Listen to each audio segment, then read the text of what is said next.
الحمد لله الحمد لله رب العالمين والعاقبة للمتقين والصلاة والسلام على رسوله الأمين وعلى آله وصحبه أجمعين. أما بعد، فقد قال الله تبارك وتعالى في كتابه العزيز بعد أعوذ بالله من الشيطان الرجيم. بسم الله الرحمن الرحيم. من المؤمنين رجال صدقوا ما عاهدوا الله عليه فمنهم من قضى نحبه ومنهم من ينتظر وما بدلوا تبديلا. صدق الله مولانا العظيم. சங்கைக்குரிய அல்லாஹுவின் நல்லடியார்களே, அன்பும் பாசமும் நிறைந்த மாணவ சகோதர சகோதரிகளே, அல்லாஹுடைய அருளினால் கிருபையினால் முக்தாராத் மின் அதபில் அரப் என்ற கிதாபின் பாடங்களை நாம் வரிசையாக படித்து வருகிறோம். இது அரபி இலக்கியங்கள் மற்றும் அரபி சம்பந்தமான குர்ஆனில் உள்ள இலக்கியங்கள், ஹதீஸில் உள்ள இலக்கியங்கள், நபி ஸல்லல்லாஹு அலைஹி வஸல்லம் அவர்கள் பயன்படுத்திய வார்த்தைகள், அதில் உள்ள ஆழமான கருத்துக்கள், ஹிக்மத்துகள், சஹாபாக்கள் தங்கள் வாழ்க்கையில் பயன்படுத்திய இந்த அணுகுமுறைகள், வார்த்தைகளுடைய நடைமுறைகள் அனைத்தையும் அல்ஹம்துலில்லாஹ் இந்த கிதாபுடைய ஆசிரியர் நமக்கு தெளிவான முறையிலே பல இடங்களில் இருந்து, பல கிதாபுகளில் இருந்து போர்வை செய்து அழகான முறையிலே வடிவமைத்து தந்திருக்கின்றார்கள். அதுதான் முக்தாராத், தேர்ந்தெடுக்கப்பட்டது. அது அரபி இலக்கியங்களிலிருந்து எடுக்கப்பட்ட கிதாபுகளாக இருக்கிறது. அல் முக்தாராத், இது பாடத்தினுடைய 46வது வரிசையை நாம் அடைந்திருக்கிறோம். இது நமக்கு ஜாமியாத்துர் ரகீப் அல் இஸ்லாமியா சார்பாக நமக்கு நடத்தப்பட்டு வருகிறது. மிகவும் எளிமையான முறையிலேயும் இலகுவான முறையிலேயும் பாடங்களை புரிந்து கொள்வதற்கும் அரபி மொழி இலக்கியங்களை அறிந்து கொள்வதற்கும் நமக்கு ஒரு வழிகாட்டியாக இங்கு நடத்தப்படக்கூடிய பாடங்கள் இன்ஷா அல்லாஹ் அமையலாம். எனவே நாம் இதில் நடத்தப்படக்கூடிய பாடங்களை கவனமான முறையிலே கவனித்து நாம் இன்னும் நம்முடைய அரபி புலமையை வளர்த்து கொள்வதற்கு முயற்சிப்போமாக. அல்லாஹு தாலா அதற்குரிய நல் பாக்கியங்களை நமக்கு தந்து அருள் புரிவானாக. ஆமீன் யா ரப்பல் ஆலமீன்.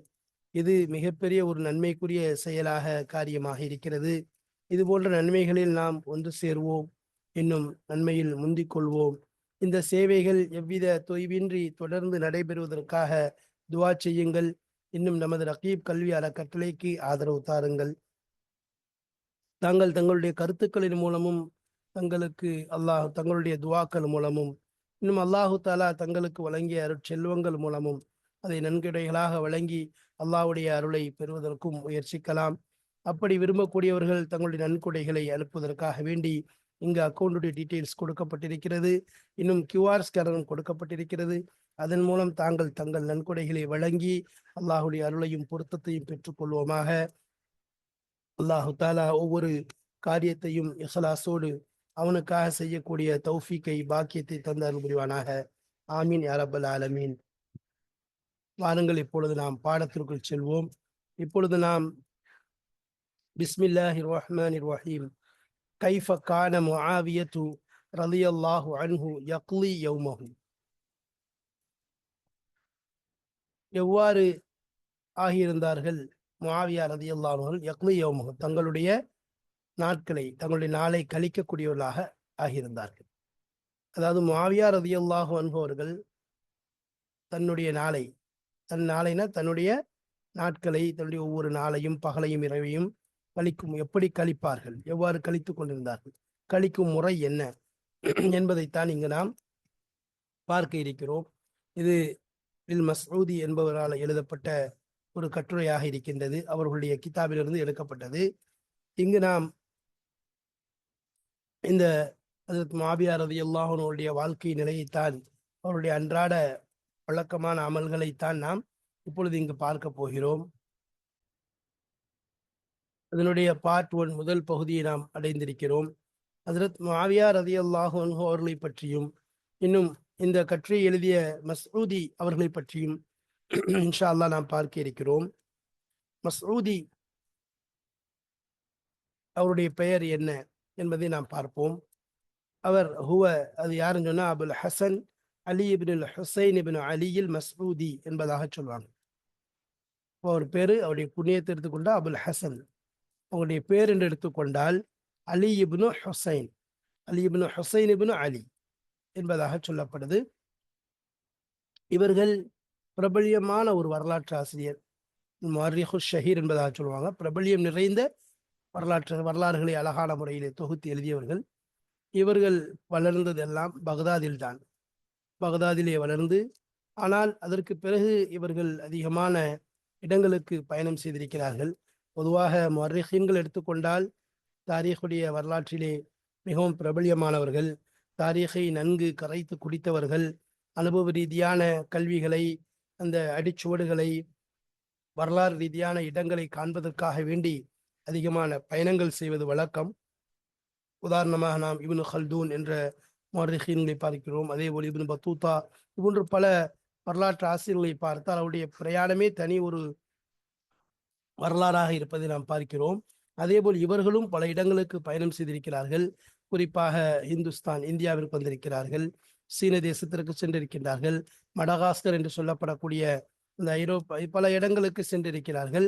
இவர்கள் அங்கெல்லாம் சென்றுதான் கற்றை தங்களுடைய வரலாறுடைய அந்த அடிச்சுவடுகளை நேரிலே கண்டு அதை விளக்கமாக எழுதக்கூடியவர்களாக இருப்பார்கள். எனவே இவருடைய பிரயாணம் என்பது அதிகரித்திருக்கிறது. அதிகமான பயணங்கள் செய்திருக்கிறார்கள். இவர்கள் இறந்தது 345 அல்லது 346 ஹிஜ்ரிலே இவர்கள் இறந்திருக்கிறார்கள், ஒஃபாத்தாக இருக்கிறார்கள். இது இவர்களுடைய வாழ்க்கையின் சுருக்கமாக இருக்கிறது. இவர்கள் தான் இந்த கட்டுரையை நமக்கு தொகுத்திருக்கிறார். இந்த கட்டுரை ஹஜ்ரத் முஆவியா ரலியல்லாஹு அன்ஹுடைய வாழ்க்கையினுடைய நிலையை நமக்கு தொகுத்து தரக்கூடியவர் ஹஜ்ரத் மஸ்ஊதி அவர்கள் ஆவார்கள். எனவே அதை பார்க்கத்தான் நாம் பொறுக்கிறோம். அதற்கு முன்பாக இந்த கட்டுரையினுடைய சிறிய ஒரு சுருக்கத்தை பார்ப்போம். சுருக்கமான விஷயங்களை பார்த்துவிட்டு அடுத்து கிதாபுடைய இபாரத்தை இன்ஷா அல்லாஹ் படிப்போம். முஆவியா ரலியல்லாஹு அன்ஹு அவர்கள் தன்னுடைய நாட்களை எப்படி கழிப்பார்கள் என்பது சம்பந்தமாகத்தான் இங்கு பேசப்படுகிறது. முஆவியா ரலியல்லாஹு அன்ஹு அவர்களை பற்றி இன்ஷா அல்லாஹ் அடுத்த பாடத்தில் நாம் சொல்லிவிட்டு சிறிய ஒரு அவர்களை பற்றிய வரலாறையும் குறிப்பிட்டு விட்டு அடுத்த பாடத்திலே பார்ப்போம் இன்ஷா அல்லாஹ். இப்பொழுது ஹஜ்ரத் முஆவியா ரலியல்லாஹு அன்ஹு அவர்கள் ஒரு ஹலீஃபாவாக, ஒரு பதவியிலே முஸ்லிம்களை நிர்வகிக்கக்கூடிய ஹலீஃபாவாக இருந்தார்கள் என்பது தெரியும். இப்போ அவர்கள் ஒவ்வொரு நாளும் 5 முறை இரவிலேயும் பகலிலேயும் அனுமதி அளிப்பார். மக்கள் வரத்துக்கு போறதுக்கு, பிரச்சனை கேட்கறதுக்கு மக்களோட ஒன்றி போய் இருப்பாங்க 5 முறை. ஃபஜ்ருடைய தொழுகையை தொழுதுட்டாங்கன்னு சொன்னா அந்த கதைக்கு, அதாவது நசீஹத் செய்யறதுக்காக வேண்டி ஒரு இடத்துல அமர்ந்துருவாங்க. அங்க உட்கார்ந்து தன்னுடைய விஷயங்களை எடுத்து செய்வாங்க, மக்கள்கிட்ட பேசுவாங்க, விஷயங்களை எடுத்து சொல்லுவாங்க. இந்த மாதிரி வழக்கங்கள் பொதுவாக நாயம் ஸல்லல்லாஹு அலைஹி வஸல்லம் அந்த முறையை கூட பார்க்குறோம். ஃபஜ்ருக்கு பிறகு நபி ஸல்லல்லாஹு அலைஹி வஸல்லம் சஹாபாக்கள்கிட்ட சில விஷயங்களை பேசுவாங்க, கனவை எடுத்து சொல்லுவாங்க. இது போன்ற விஷயங்களை முஆவியா ரலியல்லாஹு அன்ஹு அவர்கள் தங்களுடைய வளமையாக்கி கொண்டார்கள். அதற்கு பிறகு அவர்களுக்கு அந்த குர்ஆன் கொண்டு வந்து கொடுக்கப்படும். அதிலிருந்து ஒரு ஜுஸு ஓதுவாங்க, குறிப்பிட்டு வச்சிருப்பாங்க, அதை ஓதுறது வழக்கம். அதுக்கு பிறகுதான் வீட்டுக்கு போவாங்க. வீட்டுக்கு போனதுக்கு பிறகு வீட்டுடைய வேலைகள், அதே போல் அங்கே எதை நடக்க வேண்டிய வேலையை ஏவுறதும், தேவையில்லாத தடுக்கிறதும், இது போன்ற விஷயங்கள் அதில் அவருடைய வழக்கமாக இருந்தது. அதுக்கு பிறகு 4 ரக்காத் தொழுவாங்க. தொழுதுட்டு நினைச்சுவாங்க தன்னுடைய மஜ்லிஸ்க்கு வருவாங்க. தன்னுடைய மஜ்லிஸ்னா என்ன? பொதுவாக நம்ம ஏற்கனவே சொல்லியிருக்கோம், சென்ற பாடங்களே பார்க்கும் பொழுது, அதாவது காலியா இருக்கிறாரு அப்துல்லா இப்னு சிவார் அவர்களை பற்றி பேசும்போது அவங்க தங்களுக்கு ஒரு மஜ்லிஸை அமைத்து கொண்டார்கள். இது பொதுவாக அன்றாடம் நடக்கிற விஷயங்கள் தான். அதாவது தங்களுக்கென தங்களுடைய பிரச்சனைகளை, தங்களை சந்திக்கக்கூடியவங்க, தங்களுடைய சம்பந்தமாக பேச வரக்கூடியவங்க பார்க்கறதுக்காக வேண்டி ஒரு இடத்தை ஒதுக்கி வச்சிருப்பாங்க. அதுக்கு தான் மஜ்லிஸ் என்பதாக சொல்லப்படும். அந்த மஜ்லிஸை போல அதுக்கு முஆவியா ரலியல்லாஹு அன்ஹு அவர்களும் எனது மஜ்லிஸ் இருந்துச்சு. அதில் அந்த தன்னுடைய அந்த கலாத்துடைய, அதாவது அவருடைய ஆட்சி சம்பந்தமான விஷயம் எல்லாமே அங்கே பௌரப்படும். அங்கே வந்து என்ன செய்யப்படும், மக்கள் வரப்படுவாங்க. இப்போ அங்கே மஜ்லிஸில் வந்து உட்கார்ந்துட்டு என்ன செய்யறாங்க, முக்கியமான ஆட்களை முதல்ல உள்ள அனுப்புறாங்க. காசு, அதாவது ரொம்ப குறிப்பானவங்க, விஐபிஸ், அதாவது சில முக்கிய பிரச்சனைகளை பற்றி கலந்து ஆலோசிக்கக்கூடிய பெரிய ஆட்கள் வருவாங்க. வந்து அவங்கள்ட்ட என்ன செய்றாங்க, பேசுகிறாங்க, அவங்களும் பேசுகிறாங்க, இவங்களும் கலந்து ஆனதுக்கு பிறகு அதுக்கு பிறகு அவங்களுடைய மந்திரிமார்கள், அவங்களுடைய அவையில் உள்ள மந்திரிமார்கள் வர்றாங்க. வந்து அவர்களும் என்ன செய்யலாம், கலந்து பேசுகிறாங்க. காலையிலிருந்து இரவு வரைக்கும் உள்ள என்னென்ன ப்ரோக்ராம்ஸ் இருக்குது, எப்படி எப்படி எல்லாமே தெளிவாக அங்கே எடுத்து சொல்லப்படுது. கேட்டவங்களும் போயிடுறாங்க. அதுக்கு பிறகுதான் காலை உணவு கொண்டு வரப்படுது. அது காலை உணவுங்கிறது என்னது? நம்ம கொஞ்சம் சஹாபாக்களுடைய வாழ்க்கையை பார்க்கணும். ஆரம்பத்திலே ஓதி காண்பித்த ஆயத்து இன்ஷா அல்லாஹ் சஹாபாக்களுடைய வரலாறை ஒவ்வொரு சம்பவத்தையும் சொல்லும் பொழுது அந்த ஆயத்தை இன்ஷா அல்லாஹ் ஓதி காண்பித்து இனிமேல் அதனுடைய தர்ஜுமாவும் செய்யப்படும். ஏன்னு சொன்னால் அது சஹாபாக்களை பற்றி அல்லாஹு தாலா புகழ்ந்து கூறிய வார்த்தை. அதனால சஹாபாக்களை பற்றி படிக்கும் பொழுதும் அவர்களை பற்றி சம்பவங்கள் பேசும் பொழுதும் அதை கேட்கும் பொழுதும் கண்ணியத்தோடு பேச வேண்டும், கண்ணியத்தோடு கேட்க வேண்டும். அந்த அடிப்படையில் ஹசரத் மாவியா ரலியல்லாஹு தஆலா அன்ஹு அவர்களுடைய அந்த காலை உணவு என்று எடுத்துக்கொண்டால் இரவுல உள்ள அந்த மிஞ்சிய உணவைத்தான் காலையில சாப்பிட்றான். பெரிய ஒரு அரசர் ஹலீஃபாவா இருக்கிறாரு, பல ஆட்சிக்கு சொந்தக்காரராக இருக்கின்றார். ஆனால் அவருடைய நிலை என்ன? இரவுல இருந்த அந்த ஆட்டினுடைய கறி அல்லது போகிற கோழி இந்த மாதிரி ஏதாவது ஒரு இறைச்சி அது இரவுல வச்சதை என்ன செய்யலாங்க, அந்த குளிர்ந்த இறைச்சியை தான் கொண்டு வந்து கொடுக்குறாங்க. இதே போல உணவை தான் சாப்பிட்டுட்டு ரொம்ப நேரம் பேசிக்கிட்டே இருக்கிறான். அவங்களுடைய பிரச்சனை மார்க்கத்துடைய மக்களுடைய பிரச்சனையை தீர்ப்பது தான். அதுக்கு பிறகு வீட்டுக்கு நினைச்சாங்கன்னா வீட்டுக்கு போயிடுவாங்க. போயிட்டு அங்கே பிறகு வெளியே அவங்க கொஞ்சம் நேரம் கழிச்சு வெளியே வந்து சொல்லுவாங்க, அடிமையை பார்த்து சொல்லுவாங்க, அந்த அந்த நாற்காலி எடுத்துட்டு வாப்பான்னு சொல்லி அதை பள்ளிவாசலுக்கு கொண்டு வந்து போடுறோம். இந்த பள்ளிவாசலுக்கு கொண்டு வந்து போட்ட உடனே அந்த நாற்காலியுடைய அந்த பின்பகுதி இருக்குது, அது வந்து எங்கே வைக்கப்படும்னா அந்த அந்த மெஹராபை நோக்கி மெஹராபுடைய சூற்றின் பக்கமாக ஒட்டி வைக்கப்படும். அப்போ அதில் நினைச்சாங்க உட்காடுறாங்க. உட்கார்ந்ததுக்கு பிறகு சில சுற்றி வாலிபர்கள் எழுந்துச்சு நிற்பாங்க. சில அதாவது வாலிபர்களை போன்ற சிலவங்க எந்திரிச்சு நிற்பாங்க. அதுக்கப்புறம் அதுக்கு மாவீரர் அல்லாஹ் பக்கம் ஒவ்வொருத்தராக முன்னாடி வரும். முதல்ல பலகீனமானவங்க முன்னாடி வருவாங்க, காட்டரபிகள் வருவாங்க, சிறு குழந்தைகள் சிறுவர்கள் கொண்டு வரப்படும், அதே மாதிரி பெண்கள் வருவாங்க, தங்களுடைய பிரச்சனைகளை எல்லாம் சொல்லுவாங்க. இப்போ யாருக்கு ஒருத்தருமே சப்போர்ட் இல்லை அவங்களும் வருவாங்க. வர்ற எல்லாத்தையும் மாவியார் ரலியல்லாஹு கண்ணியமான முறையில் அவங்கள முதல்ல கண்ணியப்படுத்துங்க. இன்னைக்கு போகிறதுக்கு உள்ள நுழையதுக்கு எவ்வளோ சிரமங்கள் இருக்கும், எவ்வளோ உடைய அங்கன்னு முதல்ல அந்த அரசர்கிட்ட போனவுடனே கண்ணியப்படுத்துங்க. முதல்ல ஹலீஃபாவுடைய சஹாபாக்களுடைய வாழ்க்கைங்கிறது தான். மக்கள் தங்களுடைய பிரச்சனைகளை சொல்லுவாங்க. என் மீது இவர் பகைமை கொள்றாரு, என் மீது வரம்பு மீறிட்டாரு அப்படின்னோடனே ஹசரத் மாவியார் உடனே அந்த பிரச்சனை என்னன்னு போய் பாருங்கன்னு சொல்லி திட்டி ஆட்கள் அனுப்புகிறாங்க. நம்ம ஒரு சிலர் வருவாங்க, என்னிடம் இப்படி அநீதி இழைக்கப்பட்டு விட்டது, என்னை கொண்டு இப்படி செய்யப்படுது, நீங்கள் எனக்கு உதவி செய்யுங்கன்னு உடனே அங்கே பார்க்குறதுக்கு நினைச்சுவாங்க ஒரு சிலர் அனுப்புவாங்க. இப்படியே நினைச்சுவாங்க யாருமே மீதமில்லாத அளவுக்கு நினைச்சுவாங்க எல்லோரையும் முடிச்சுட்டு நினைச்சுவாங்க. அதுக்கு பிறகுதான் கட்டில போய் கொஞ்ச நேரம் உட்காருவாங்க. சரின்னா வந்து இந்த படுக்கக்கூடிய கட்டில போய் கொஞ்ச நேரம் உட்காருவாங்க. இது வரைக்கும் மாவியார் ரலியல்லாஹு அன்ஹுவுடைய அந்த வளமையை பார்க்குறோம். அதை தொடர்ந்து இன்ஷா அல்லாஹ் அடுத்து அவருடைய அமல்கள் அதை போன்றவருடைய செயல்பாடுகள் இதையும் இன்ஷா அல்லாஹ் பின்னால் வரக்கூடிய பாடத்திலும் காண இருக்கிறோம். பாருங்கள், இப்பொழுது பாடத்தை பார்க்கலாம், இபாரத்துகளை பார்த்து புரிந்து கொள்வோம். இன்ஷா அல்லாஹ் அல்லாஹ்வுத்தாலா விளங்கக்கூடிய தௌஃபீக்கை தருவான். வாருங்கள் உள்ளே செல்லலாம். பிஸ்மில்லாஹிர் ரஹ்மானிர் ரஹீம். கைஃப கான முஆவியத்து ரலியல்லாஹு அன்ஹு யக்லி யௌமஹு. கைஃப எப்படி ஆகியிருந்தார்கள் ஹஜ்ரத் முஆவியா ரலியல்லாஹு தஆலா அன்ஹு அவர்கள் யக்லி கழிக்கக்கூடியவர்களாக யௌமஹு அவர்களுடைய நாட்களை, அவருடைய நாளை, யௌம்னா நாள், அவருடைய பகல் இரவு எல்லாம் கலந்தது ஒரு நாள், அதை கழிக்கக்கூடியவர்களாக இருந்தார்கள் என்பதைத்தான் இங்கே பார்க்க போகிறோம். அப்போ ஹஜ்ரத் முஆவியா ரலியல்லாஹு அன்ஹுடைய ஒவ்வொரு நாளுடைய வளமை எவ்வாறு கழிந்தது, பகல் எவ்வாறு கழிந்தது, இரவு எவ்வாறு கழிந்தது, இது விஷயங்களைத்தான் இங்கே நாம் பார்க்க போகிறோம். அவர்கள் ஹலீஃபாவாக இருந்தார்கள். அந்த நிலையிலே பல பொறுப்புகள், பலவிதமான அலுவல்கள் இருந்தது. அப்படி இருந்தும் கூட தங்களுடைய வாழ்க்கையினுடைய அந்த தன்னுடைய வாழ்க்கை நடைமுறை எப்படி இருந்தது, அல்லாஹ்வுடைய தொடர்பு, மக்களோடு அவர்கள் இருந்த முறைகள், அவையோர்களோடு பழகிய பழக்கம், அதோடு தன்னுடைய குடும்பத்தாரையும் கவனித்து கொண்ட அத்தனை விஷயங்களையும் ஒரு நாளில் அவர்கள் எவ்வாறு பார்த்து கொண்டிருந்தார்கள் என்பது சம்பந்தமாகத்தான் இங்கு பேசப்படுகிறது. இல் மஸ்ஊதி, அதாவது மஸ்ஊதி அவர்கள் இதை நமக்கு எடுத்துச் சொல்கின்றார்கள். மஸ்ஊதி, ஹஜ்ரத் மஸ்ஊதி அவர்களை பற்றி நாம் தெளிவாக பார்த்திருக்கிறோம். அதை பற்றிய விளக்கங்கள் நமக்கு சொல்லப்பட்டது.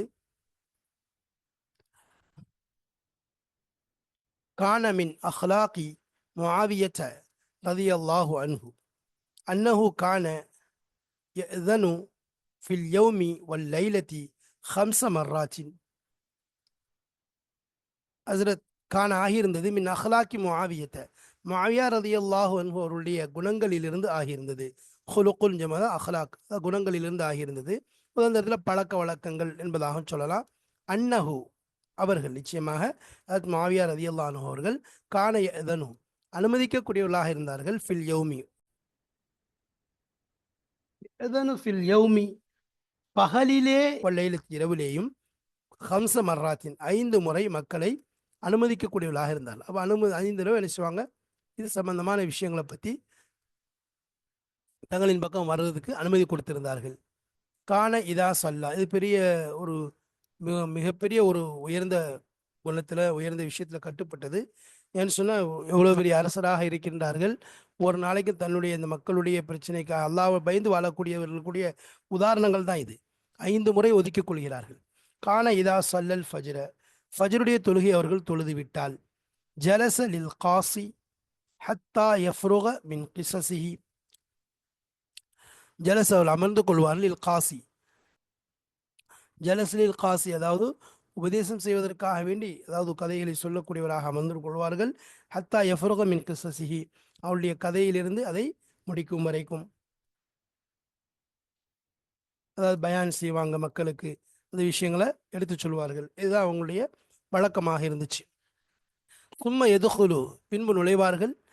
ஃபயுத்தா பி முஸ்ஹஃபின், பின்பு கொண்டு வரப்படும், எனவே கொண்டு வரப்படும். பி முஸ்ஹஃபின், பி முஸ்ஹஃபிஹி, அவர்களுடைய அந்த குர்ஆனை கொண்டு வரப்படும். வழக்கமாக ஓதக்கூடியவருடைய குர்ஆனை கொண்டு வருவாங்க. ஃபயக்ர ஜுஸ் அஹு, அதிலிருந்து ஒரு ஜுஸ்வை ஓதுவார்கள். அதாவது ஒரு குறிப்பிடப்பட்ட அவங்க எப்போது வழக்கமாக ஓதிட்டு அந்த தொடர ஓதுவாங்க, ஒரு ஜுஸை ஓதுவார்கள். ஹூமர் தமீர் முஸ்ஹஃபுக்கு தான் போதும். அதே மாதிரி சும்ம எதுகுலு இலா மன்சிலிஹி ஃபயமுரு வயன்ஹா, பின்பு அவர்கள் நுழைவார்கள். இலா மன்சிலிஹி, அவருடைய வீட்டின் பக்கம். ஃபயமுரு, எனவே ஏவுவார்கள். வயன்ஹா, இன்னும் தடுப்பார்கள். அதாவது எந்தெந்த விஷயங்கள் கட்டளை செய்ய வேண்டியிருக்குதோ அது சம்பந்தமாக மக்களுக்கு ஏவுவாங்க, வீட்டில் கட்டளையிடுவாங்க. வயன்ஹா, இன்னும் அதை தடுப்பார்கள். சும்ம யுசல்லி, பின்பு அவர்கள் தொழுவார்கள். அர்பா ரக்காத்தின், 4 ரக்காத் தொழுவார்கள். இது பொதுவாக அதுக்கு பிறகு தொழக்கூடிய, அதாவது துஹாவுடைய தொழுகை அல்லது இஷ்ராக்குடைய தொழுகை, இது போன்ற தொழுகையை தொழுகிறது. அதாவது ஃபஜருக்கு பிறகு உள்ள தொழுகையை சொல்கிறது. ஃபஜர் முடிஞ்சதுக்கு பிறகு கொஞ்சம் இஷ்ராக் ஆனதுக்கு பிறகு தொழப்படக்கூடிய அந்த 4 ரக்காத் தொழுகையை தொழுவார்கள். சும்ம யஹ்ருஜு இலா மஜ்லிசிஹி, பின்பு அவர்கள் வெளியேறுவார்கள். இலா மஜ்லிசிஹினா, அவர்களுடைய மஜ்லிஸின் பக்கம். மஜ்லிஸ் என்றால் நம்ம ஏற்கனவே சொல்லியிருக்கோம் சென்ற பாடங்கள்லையும். இங்கே நான் விளக்கத்தில் சொல்லுவோம். பொதுவாக அவர்கள் தங்களுடைய ஒவ்வொரு பொறுப்பில் உள்ளவர்களும் தங்களுடைய அந்த பொறுப்பினுடைய விஷயங்களை கலந்து ஆலோசிப்பதற்காக வேண்டி, அந்த பொறுப்பு சம்பந்தமான நபர்களை சந்திப்பதற்கும், அது சம்பந்தமான பிரச்சனைகளை தங்களுக்கு மத்தியிலே ஒரு தீர்வு காண்பதற்குமாக வேண்டி வைத்திருக்கக்கூடிய இடம் தான் மஜ்லிஸ். இப்போ அது போன்ற இவர்களும் தங்களுக்கென்று ஒரு மஜ்லிஸை வைத்திருந்தார்கள். மஜ்லிஸி, அவருடைய மஜ்லிஸின் பக்கம் அவர்கள் வெளியேறினார்கள். இதனுடைய ஹாசத்தில் ஹாசத்தி, குறிப்பானவர்கள் மிக குறிப்பானவர்களை அனுமதிப்பார்கள். அதனுடைய அனுமதிப்பார்கள். அவர்கள்ட்ட எல்லா விஷயங்களையும், மற்ற பிரச்சனைகள், மற்ற மக்களை சந்திக்கிறது, அதே போல் மந்திரிகளை சந்திக்கிறது, மற்ற விஷயங்களை பற்றி அரசி ஆராயிறது, அதெல்லாம் முடிக்கிறதுக்கு முன்னாடி, அதை ஆரம்பிக்கிறதுக்கு முன்னாடி முதல்ல எனது முக்கியமான இம்பார்ட்டன்ட் விஐபிஸை கூப்பிட்டு, முக்கியமான ஆட்களை கூப்பிட்டு கலந்து ஆலோசிக்கிறாங்க. அதுக்கு தான் அனுமதி கொடுக்குறாங்க. ஃபயுஹத்திஸுஹும் வயுஹத்திஸூனஹு, அவர்களும் ஃபயுஹத்திஸுஹும், அப்போ அவர் முஆவியா ரலியல்லாஹு அன்ஹு அவர்களிடம் பேசுகின்றார்கள். இந்த ஹாசத்தில் ஹாசா. யுஹத்திஸூனஹு, அவர்களும் யாரு, முஆவியா ரலியல்லாஹு அன்ஹு அவர்களை அவர்களும் யுஹத்திஸூன, அவர்கள் பேசுகிறார். யாரு, இந்த ஹாசத்தில் ஹாசா வந்தவர்கள் முஆவியா ரலியல்லாஹு அன்ஹு அவர்களிடம் பேசுகிறார்கள். வயதுகுலு அலைஹி உஸராஉஹு, உஸராஉஹுனா அவர்களுடைய மந்திரிகள். அப்போ அவர்கள் மீது நுழைவார்கள் அவர்களுடைய மந்திரிகள். யாரு, அதுக்கு முஆவியா ரலியல்லாஹு அன்ஹுடைய மந்திரிகள். மந்திரிகள் என்ன செய்றாங்க, உள்ள அவையில் உள்ள மந்திரிகள் நுழைகிறார்கள். ஃபயுகல்லிமூனஹு, அவர்களும் பேசுகிறார்கள். அந்த மந்திரிமார்கள் அதற்கு முஆவியா ரலியல்லாஹு அன்ஹு அவர்களிடம் பேசுகிறார்கள். ஃபீமா யுரீதூன மின் யௌமிஹிம் இலல் அஷியி, ஃபீமா எந்த ஒன்றை, ஃபீமா யுரீதுன அவர்கள் எந்த ஒன்றை நாடுகின்றாரோ அந்த விஷயத்திலே, மின் யௌமிஹிம் அவர்களுடைய பகலிலிருந்து இலல் அஷி இரவு வரைக்கும் உள்ள அனைத்து விஷயங்களிலேயும் என்னென்ன விஷயங்கள் பற்றி நாடுகிறார்களோ அதை பற்றி அவர்களிடம் பேசுகிறார்கள். சும்ம யுக்தா பில் கதாயில் அஸ்கரி, பின்பு கொண்டு வரப்படுகிறது. அல் கதாயில் அஸ்கர்னா சிறிய ஒரு காலை உணவு என்பது கொண்டு வரப்படும். சிறிய காலை உணவை அவர்களுக்கு கொண்டு வந்து கொடுக்கப்படும். வஹுவ, அந்த அல் கதாவுல் அஸ்கர் என்பதாகிறது. ஃபதுலத்து அஷாஇஹி, அவருடைய இரவு உணவிலிருந்து மிஞ்சியதாக மீதமுள்ளதாக இருக்கும். மின் ஜதியின் பாரிதின், அந்த இரவு உணவுங்கிறது எதிலிருந்து? குளிர்ந்து போன வெள்ளாட்டு குட்டியிலிருந்து, அல்லது அல்லது ஃபர்ஹின், அல்லது குஞ்சியிலிருந்து, ஏதாவது ஒரு சிறிய குஞ்சியினுடைய, அந்த குஞ்சியினுடைய அல்லது குளிர்ந்து போன வெள்ளாட்டு குட்டியிலிருந்து உள்ள இரவு உணவினுடைய எஞ்சியது தான் அவருடைய கதாவுல் அஸ்கராக இருக்கும். ஒமா இஷ்பிஹு, இன்னும் இந்த ஹூங்கிற லமீரு இந்த மாக்கு போது, அப்போ எந்த ஒன்று அதற்கு ஒப்பாக இருக்கிறதோ, அது அந்த வெள்ளாட்டு குட்டியினுடைய இறைச்சிக்கு ஒப்பாக இருக்கலாம், அல்லது குஞ்சினுடைய இறைச்சிக்கு ஒப்பாக இருக்கலாம். இந்த ஹூ லமீர் மாக்கு போது உணவாக அவர்களுக்கு கொண்டு வரப்படுகிறது. சும்மா ஹத்தசு தவீலன், பின்பு நீண்ட நேரமாக அவர்கள் பேசிக்கொண்டே இருப்பார்கள். சும்மா எதுகுலு மன்சிலஹு, பிறகு அவருடைய வீட்டில் நுழைவார்கள். லம்மா ஆராத, அவர்கள் நாடிய பொழுது வீட்டில் நுழைந்து விடுவார்கள். சும்மா யஹ்ருஜு, நுழைஞ்சதுக்கு பிறகு வெளியாவார்கள். யகூலு, வெளியாகி சொல்லுவாங்க, யா குலாம், ஓ அடிமையே, அஹ்ரிஜுல் குர்சிய, அது நாற்காலியை வெளியே எடுத்து கொண்டு வா. ஃபயுஹ்ரஜு இலல் மஸ்ஜிதி, அது நாற்காலி மஸ்ஜிதின் பக்கம் கொண்டு செல்லப்படும், வெளியாக்கப்படும். எனவே அது வெளியே எடுத்து செல்லப்படும். ஃபயூதா, இன்னும் வைக்கப்படும். இஸ்னது லஹ்ருஹு இலல் மக்சூரத்தி, இஸ்னது, அதாவது சாய்த்து வைக்கப்படும். லஹ்ருஹு, அந்த நாற்காலினுடைய முதுகு பகுதி, நாற்காலியுடைய பின்பகுதி இலல் மக்சூரத்தி, இந்த மெஹராபின் பக்கம் ஒட்டி வைக்கப்படும். மக்சூரத்னா பொதுவாக சின்ன ஒரு வீடு மாதிரி, அதில் என்னது, அதுக்கு யார் அவங்களுடைய உரிமையாளர் அவங்க மட்டும் தான் நுழைய முடியும். உதாரணமாக மக்சூரத்தில் இமாம் அப்படின்னு சொல்லி சொன்னால் இமாம் நிற்கக்கூடிய இடம், இந்த மாதிரி மெஹராப் மாதிரி ஒரு இடம், இந்த இடத்தின் பக்கம் அந்த முதுகு பகுதி வைக்கப்பட்டுச்சு. எஜ்லிசு அல் குர்சி, அவர்கள் என்ன செய்கிறாங்க ஹஜ்ரத், எஜ்லிசு அமர்கிறார்கள் அல் குர்சி, குர்சியின் மீது, நாற்காலியின் மீது ஹஜ்ரத் முஆவியா ரலியல்லாஹு அன்ஹு அமர்கிறார்கள். வயகூமுல் அஹ்தாசு, அவங்க அமர்ந்த உடனே அங்கே உள்ள வாலி, அஹ்தாஸ்னா பொதுவாக அஹ்தாஸ் அப்படின்னா அதாவது வாலிபர்கள்னு சொல்லலாம். அதாவது ஹதீஸுல் புதிதாக வயதுக்கு வந்த வாலிபர்கள் மாதிரி சொல்கிறது அஹ்தாஸ்ங்கிறது. அப்போ அவர்கள் எழுந்திரிச்சு நிற்கிறாங்க. அங்கே யக்கூமுல் அஹ்தாஸ்னா சுற்றி அவங்க நின்று கொள்கிறார்கள். தக்கத்தமு இலேஹி, ஹஜ்ரத் முஆவியா ரலியல்லாஹு அன்ஹு பக்கம் முன்னாவார், அதாவது அவர்களின் பக்கம் முன்னாகி செல்வார். அதாவது பலகீனமானவர் முஆவியா ரலியல்லாஹு அன்ஹு பக்கம் முன்னாகி செல்வார். பல அராபி, அதுக்கப்புறம் காட்டரபி முன்னறி, அதாவது அரபிகள் நினைச்சுவாங்க, அரபி முன்னாகி செல்வார். ஓ சபி, அதுக்கப்புறம் சிறுவர்கள் முன்னாகி செல்வார்கள். வல்மர், சிறு பையன் முன்னாவான். வல்மர் ஆத்து, அப்புறம் பெண் முன்னாவால். இப்படி ஒரு ஆளாக நினைச்சுவாங்க அவள் பக்கம், அதாவது யுத்தகத்தமுன்னு சொல்லி, அதாவது முன்னாவார்கள். மமன்லா அஹதலஹு, யாருக்கு ஒருவரும் இல்லையோ அவரும் நினைச்சுவார் முன்னாவார். அப்போ யாரெல்லாம் முன்னாடி வருவாங்க அப்படின்னு சொன்னால், பலகீனமானவங்க வருவாங்க, அராபிகள் வருவார்கள், சிறுவர்கள் வருவார்கள், சிறுவங்க, அந்த மாதிரி பெண் வருவாங்க. அதே மாதிரி யாருக்கு யாருமே உறுதுணை இல்லையோ அவங்களும் வருவாங்க. ஃபயக்கூலு, அப்போ வந்தாங்கன்னு சொன்னால் அது மாவீரதான் சொல்லக்கூடிய முதல் வார்த்தை ஐசூஹு, அவர்களை கண்ணியம் செய்யும். ஃபயக்கூலு, இந்த வந்த நபர் சொல்வார், உதிய அலைய, என் மீது வரம்பு மீறப்பட்டு விட்டது, என் மீது வரம்பு மீறப்பட்டு விட்டதுன்னு சொன்னாலும் ஃபயக்கூலு, ஹஜ்ரத் முஆவியா ரலியல்லாஹு அன்ஹு சொல்லுவாங்க, இபாசு மாஹு, இவருடன் அனுப்பிவிடுங்கள் என்னவென்று பார்த்து வரட்டும் என்பதாக. மாஹுனா அந்த மனிதர், சொல்லக்கூடிய அந்த மனிதரோட அனுப்பி வையுங்கள் அனுப்பிப்பாங்க. வயக்கூலு, அடுத்து இன்னொருவர் சொல்வார், சுனியாபி, என்னை கொண்டு இவ்வாறு நடத்தப்பட்டு விட்டது, என் மீது இவ்வாறு எல்லாம் செய்யப்பட்டு விட்டது என்று சொன்னவுடன் வயக்கூலு, முஆவியா ரலியல்லாஹு அன்ஹு சொல்லுவாங்க, உன்னுரு ஃபீ அம்ரிஹி, அப்படி விஷயத்தை பாருங்கன்னு சொல்லி அனுப்பிவிடுவாங்க. ஹத்தா இதாலம் யபகா அஹதுன், எதுவரை என்றால் இதாலம் யபகா அஹதுன், ஒருவரும் மீதமாக இருக்கும் வரை அவ்வாறு நடந்து கொண்டே இருக்கும். தஹல, நுழைந்த ஒருவரும், அத்தா இதாலம் எபக்க அஹதுன் தஹல, அதாவது நுழைந்த ஒருவரும் மீதமாகாமல் இருக்கும் வரைக்கும் இந்த செயல் நடந்து கொண்டே இருக்கும். ஜலச அல சரீரி, பின்பு அவர்கள் அமர்வார்கள். ஜலச, அமர்ந்துடுவார்கள். அல சரீரி, சரீரின் மீது, கட்டிலின் மீது நினைச்சுவாங்க, அவங்க அப்படியே அமர்ந்து கொள்வார்கள். அதற்கு பிறகு என்ன நடக்கும், அடுத்தடுத்து என்னென்ன விஷயங்கள் அவருடைய வாழ்க்கையில் அன்றைய நாளில் நடைபெறுகிறது என்ற விஷயங்களை பற்றி இன்ஷா அல்லாஹ் அடுத்தடுத்த பாடங்களில் காண இருக்கிறோம். அதிலே முஆவியா ரலியல்லாஹு அன்ஹுடைய சுருக்கத்தை இன்ஷா அல்லாஹ் பார்ப்போம். வாஹிர் தஅவானா அல்ஹம்துலில்லாஹி ரப்பில் ஆலமீன். அஸ்ஸலாமு அலைக்கும் வரஹ்மத்துல்லாஹி வபரகாத்துஹு.